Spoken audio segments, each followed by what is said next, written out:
was 7 feet tall, I'd be the stretch five the Lakers are looking for. I mean, like, if what? Like, is that Eisenman? What if this guy's got Eisenman on there. He has no idea who's following him. I just flew around him at like 90. He pays no attention to me.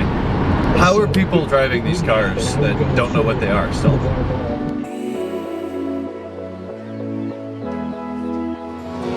Welcome back to the M5 garage. Today, I believe, was Thursday. It was supposed to rain this afternoon. I used titanium yesterday for testing purposes and because I can for that purpose. And it didn't rain until now. It's not even supposed to rain now, so whatever.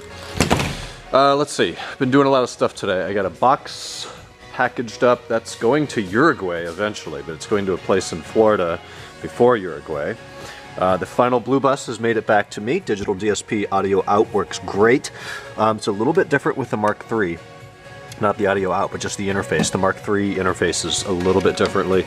Not a big deal. It works well enough. Tested it in here today. Fantastic. I did find a link. It's locked now. But I ordered the little bezel disc thing, and it's a new one. And it wasn't $400, but it's still way too much. So I'm going to work on that. And really, that'll be the end of the DIY, assuming the auto wipers work with all this air in the prism. You see that?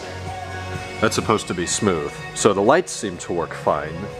Auto wipers remain to be seen because I don't drive that car in rain very often. This is the old rain sensor and rain sensor prism, and this thing's actually glass. And the rain sensor is kind of a big boy. But that was today. Pretty good day. Honestly, I got enough stuff done. I have a customer in the UK who needs these scuba tank heat shields, as we call them. These go on top of the mufflers. The problem, though, is just the bulk, and I know I can bend them, but I can't just, like, mangle them and fold them up into a little cube and try to mail it that way. So I don't know if it's going to be cost prohibitive to ship that across the pond, as you say, or not, but we'll see. Yesterday, I had a customer pick up a fender and another door, so I'm low on doors now compared to what I have had. I have a front passenger in carbon, a front passenger in titanium, a rear passenger in titanium, a rear driver in titanium, a front passenger in titanium, a rear passenger in titanium. Why am I going through this? You don't care. I have a lot of doors. I have this trunk lid. Rubbed the spoiler from it, and it's got that unfortunate dent right there. But otherwise, there's no rust or damage with it. I'm probably going to end up scrapping it. Just I can't ship them, and nobody local wants it.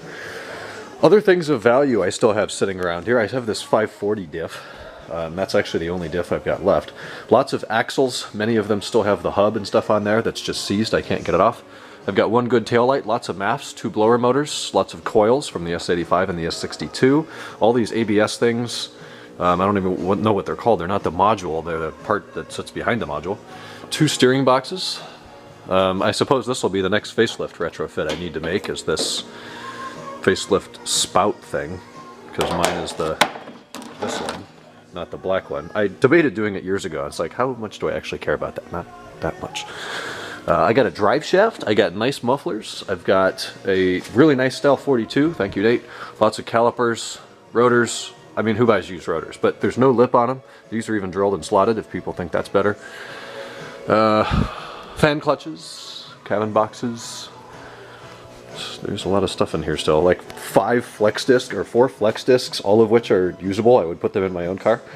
They're not new, but they're very good. A motor mount. And then, yeah, an engine. Still have this S62. I'm not taking less than $5 grand for it. It's an 01, 93,000 miles. It could use valve cover gaskets while it's out of the car. I'd be happy to do them. Even if somebody came to me and said, okay, I pay you $5 grand, but I want the valve cover gaskets done, I mean, I'd probably do it. It's still a lot of work, but I would do it. Seal it up right. The transmission has sold. It will be on its way to Florida next week. I need to finish separating it. Nate, everybody that has done this before, you know what a pain in the ass it is. You take out all the bolts. Also, I found a nice remanufactured Bosch starter motor.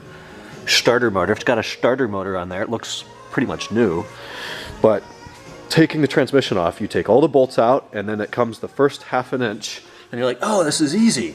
And then you're going to sit here and just dry hump this thing for like 3 hours, and you can't get it to come off, and I do not understand why. It also looks like these valve covers have been sealed before. There's some sort of a kind of crudely applied paste sticking out from the gasket here in the half moon. It's probably the same thing over here. Yeah, it sure is. And they aren't gushing, but they're certainly weeping. You can see how dirty that is. Now's just a good time to do it. You don't have to fight with putting those cylinder heads on and off, or covers on and off, valve covers on and off.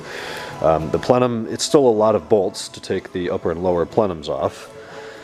You could probably get away with doing those too. They're not bad. That's easy anytime. Whatever, somebody come buy my engine, please.